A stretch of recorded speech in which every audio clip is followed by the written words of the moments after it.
All right, welcome back to the House Committee on Government Operations and Military Affairs. We are picking up this short time between our afternoon testimony and the floor at 3 o'clock to do a little bit of quick bill introductions. This is kind of the 5-minute intro sales pitch from bill sponsors on some of the bills that have been referred to our committee.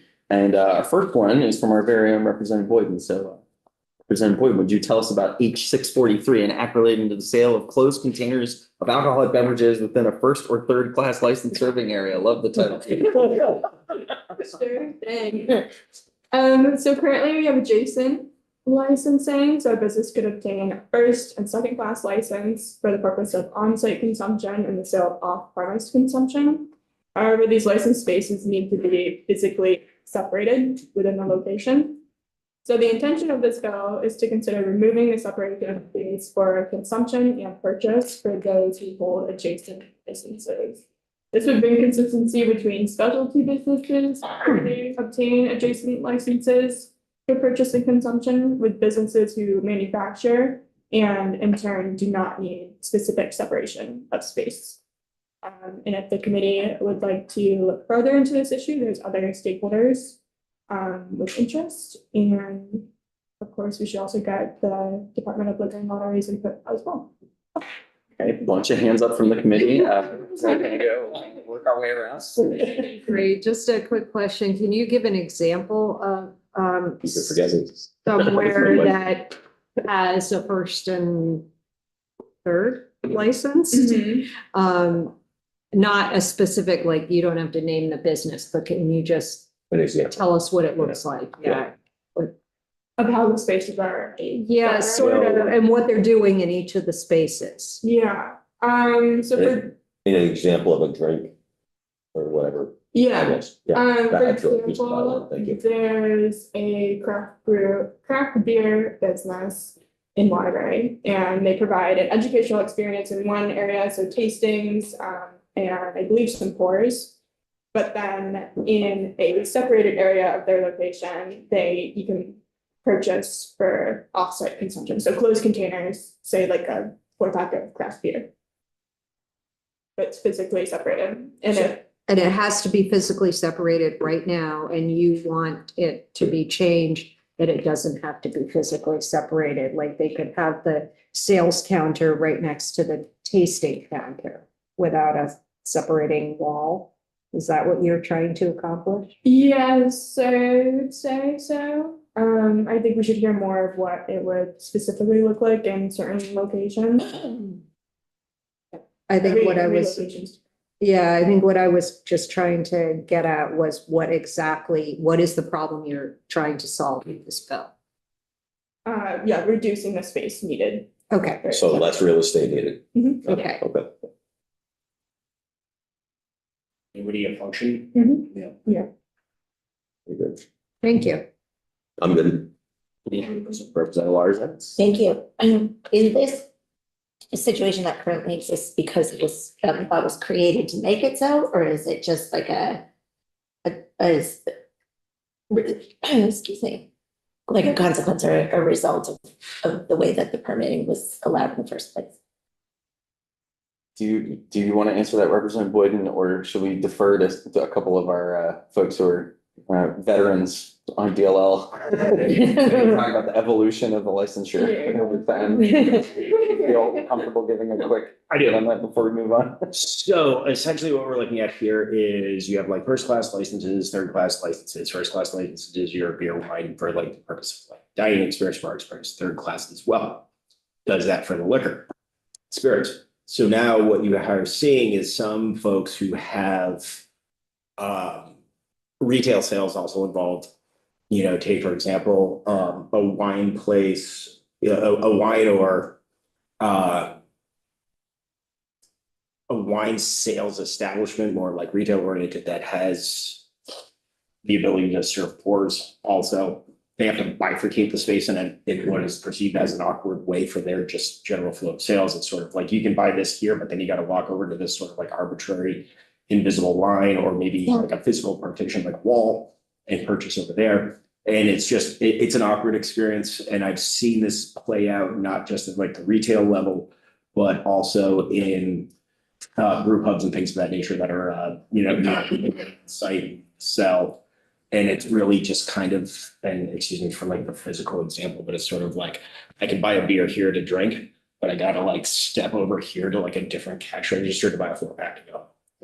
And so this is a way of creating an integrated license structure in very specifically defined spaces.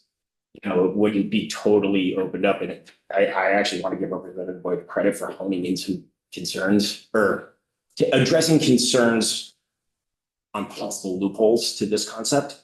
And she worked with Ledge Council and actually addressed some of those concerns that were brought up earlier. So it really is about, like I said, like operational, just kind of like continuity for people who are trying to do multiple levers of transactions. Got it. Thank you. That's a little wordy, but sorry. No, I can picture in my mind But the That's bottom why line it is a is, physical. where I like to hang out that has that situation. Yeah, so that bottom line is it's consolidating the real estate. yeah. And I think we could have conversations of, how consolidated does it look like if we choose to open it? Representative Hangy. I didn't know if Representative Byron remembers why the separation occurred, or is that better asked of people who know the historical context? Where it came from. I Yeah. think it was like an evolution of allowing, like, as the industry's evolved.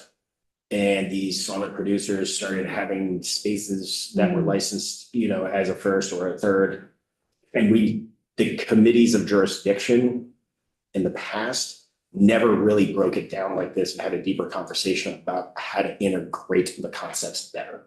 Well, it used to be you could like only have a license, right? Like you could only have one type. So if you were a distiller, for instance, Mhm. you were only distilling. There was no pouring, there was no Right. tasting, like that all had to be sold outside. And as we got into So, yeah, that's the evolved. craft Yeah. brewing industry over the last decade or so, really, and Yes. it's been pretty recent that there have been some changes to allow tastings, and now we're in the situation where you've essentially got like the craft tourism that we have in Vermont, where people are going to a brewer and in that space, but they, sort of, if they're gonna consume and buy on premise, they can't buy the off premise sealed container for the same thing at the same register. So it's about, sort of making it easier for them to sell off premise at the same place they can sell on premise. Is my understanding that correctly?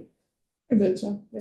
And the department has done a good job offering guidance to individuals with what we have on the books to do this in within compliance in the same spaces, but it's just created these awkward consumer experiences as a result. And so this is why this conversation came up, was we've received enough feedback from folks who are running into these awkward structures, asking us to take a look at trying to streamline it so it's more logical. We're just trying to keep up with how the industry is evolving. If I can just extend on what you were saying about that. So like, I'm aware of, I careful not to name places. I almost did. I'm like, stop. But I know of a couple of places. They are a bar, but yet you can buy the product to take home. What's the difference? What we're talking about? Okay, what am I missing? So they are doing it, yes, and we're talking about the same thing, but We are. yes, the way you have to sort of like bifurcate the purchases. They would have to do it Yeah. from a different register. Well, no, like Or now different it's drink, like you couldn't get a different pour and a space. 4-pack Yeah. at the same time. You can't sit down, have a meal at a brew pub XYZ, and then like buy a 4-pack at the same time Mhm. on the same. But on the check way out, you can buy it. as a separate purchase. This would allow you to do it together. There's the, Yeah, with like, there's the with like a nexus. piece of Got it. tape across the floor being like, you Right, guys right. stand on the other side of Okay. the tape. By now I got it 100%. Yeah. All right, thanks. Representative Chase, last one on this. All right, good for now? Yep. All right, so if we end up with a miscellaneous DLL bill, there's one idea.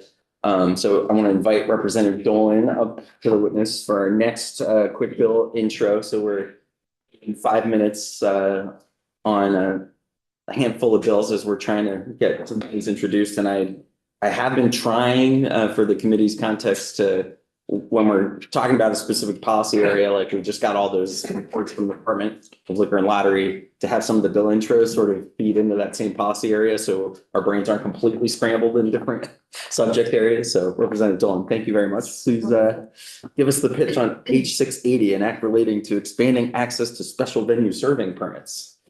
Thank you. For the record, I'm Carrie Dolan, Representative Carrie Dolan from Waitsfield.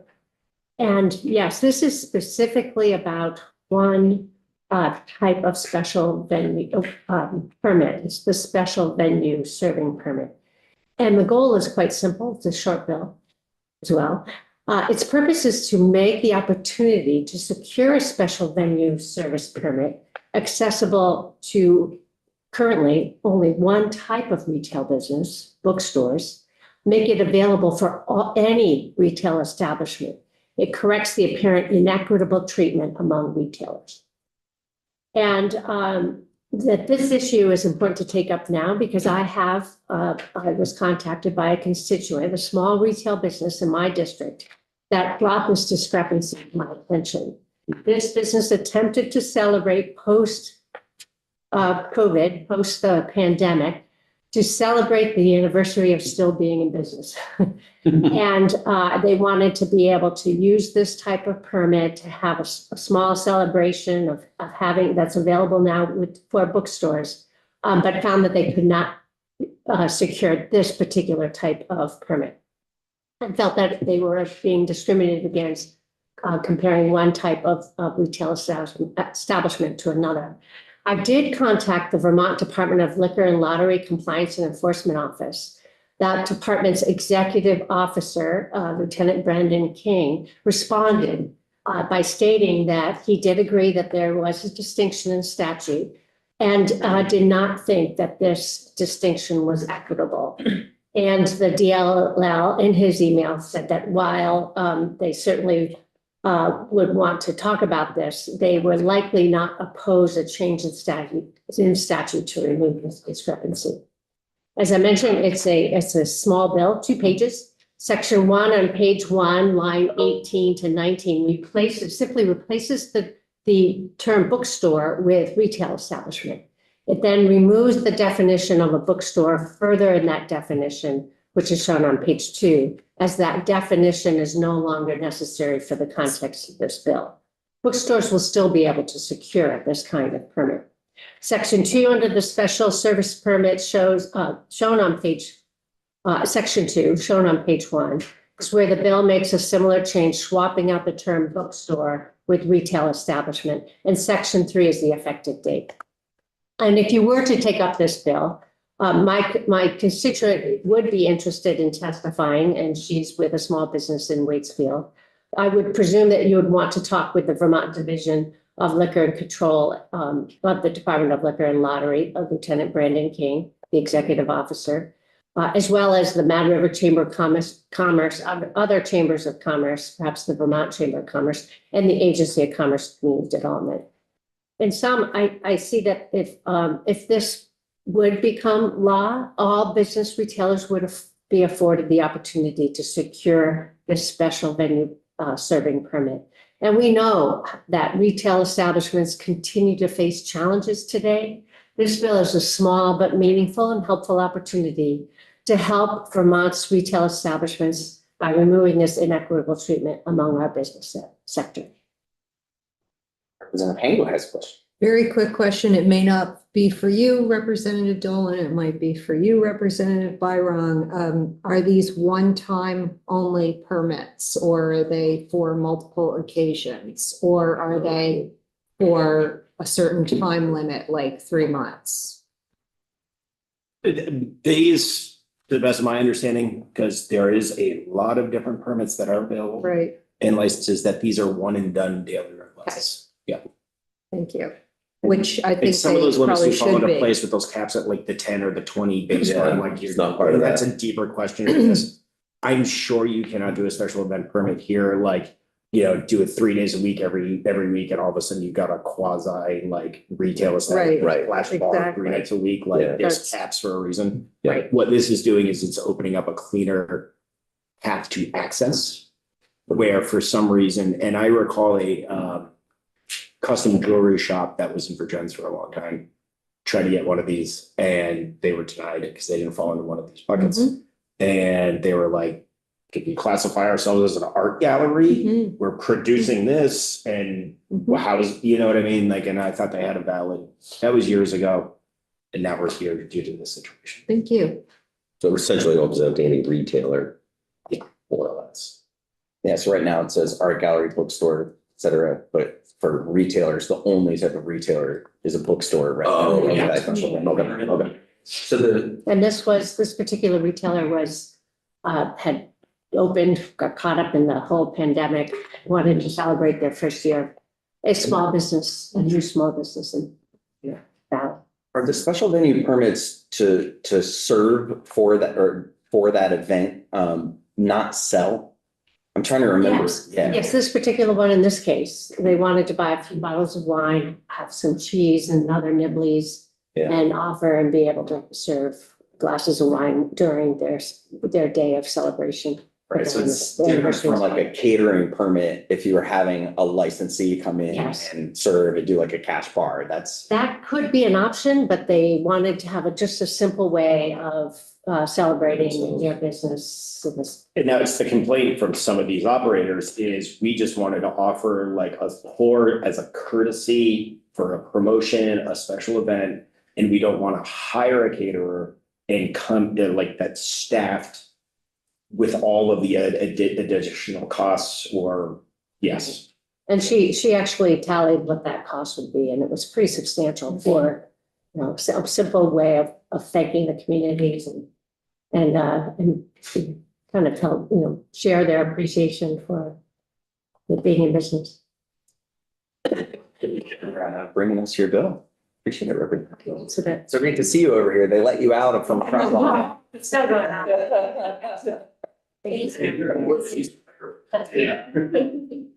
Oh, and our last one for today, we've had quite a distinguished group here today. Yeah. So Mark, if you want to come up, please. We invite Mr. Chair, appreciate it. Thank you for joining us, Mr. Chair. So you're here to tell us about H 662, an act relating to the merger of entities that hold separate alcoholic beverage licenses. I sense a theme here this afternoon. Yeah, so for the record, Representative Michael Markoff from Coventry, also Chair House Commerce and Economic Development. This is a short form bill. This came to me from Eleanor Ledger, who owns Eaton Cider, Ice Cider Company. And her company merged or purchased the Shelburne Vineyard. And so they created a holding company. And that holding company owns 100% of both Eaton and Shelburne Vineyard. So she had emailed myself and Senator Engelstad and Representative Page back in November. And so she said that merger happened in April. The holding company is headquartered in Newport with the orchard and apple processing in Charleston and the winery and vineyards in Chittenden and Addison counties. When they merged the two companies, they were stymied by a provision in statute that requires the personnel serving wines for licensees to be employees of the licensee. So both Eaton and Shelburne Vineyards maintain separate licensed facilities. But they want to, for economies of scale, have all their employees in one payroll system and one set of benefit plans and be able to assign them across sites. So they went to DLL and requested a waiver. Because DLL, there's a requirement for employees to be separated, and we're told that with sympathy, they couldn't grant it because it's a statutory issue and not a regulatory one. So they were told that it's not a priority for enforcement, encouraged to seek legislative action. So thus she wrote to us. I reached out to Commissioner Knight first, wanted to see if this was something that the department could support, and was told that yes, they could. I asked Ledge Council to work with their council to come up with language, but there wasn't enough time. So thus, it's a short form bill. So that is the background to it. I think that you might want to have a conversation with Commissioner Knight, but I think that the agency the department is open to making that change. Not just for this company, but I imagine there may be other companies out there having the same issue. So that, helps economic development, helps the businesses create economies of scale where they can have one payroll system, one benefit system, where they don't have to separate them out, and it doesn't. I don't think it has anything to do with, how they function either together or separately. I think they could function together and still maintain the same legal aspects of being a licensee under lottery, liquor and lottery. Seems pretty straightforward to me. Anybody have any questions for Representative Marcotte?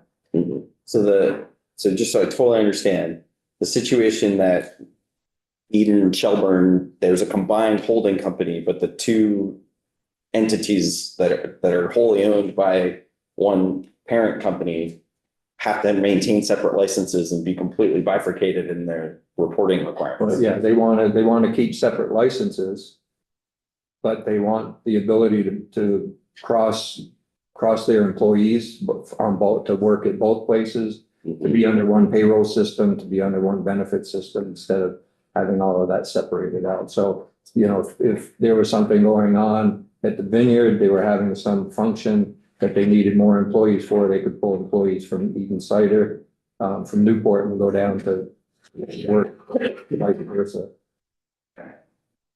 This isn't the first time I've heard this. Well, it sounds like another one for us to take up with the department and see what they think. Yeah, All right. I could speak more to that later, but yeah, I've heard this one before. Anything else on this before we all head up? Great. Well, thank you very much, Chair Marcotte, for coming all the way down here. Thank you, Mr. Chair. Thank you, committee. Appreciate it. So, we're done down here for today. We'll see everybody at 9 o'clock tomorrow. We're gonna start, gonna have an introduction and a walkthrough on